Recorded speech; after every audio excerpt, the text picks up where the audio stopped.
Hey everybody, it's Angel of Dawn / Riku Keyblade Master back once again, and um, just to let you guys know, uh,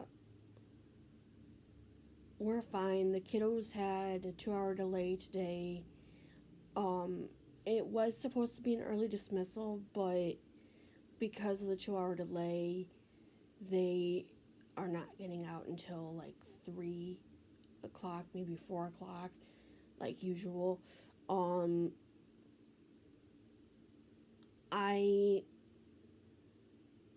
my little sister went and shoveled this morning, so hopefully everything goes well and hopefully they get home okay.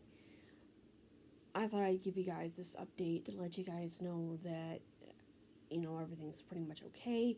Luckily, we didn't lose power due to anything hitting the power lines, which is a good thing.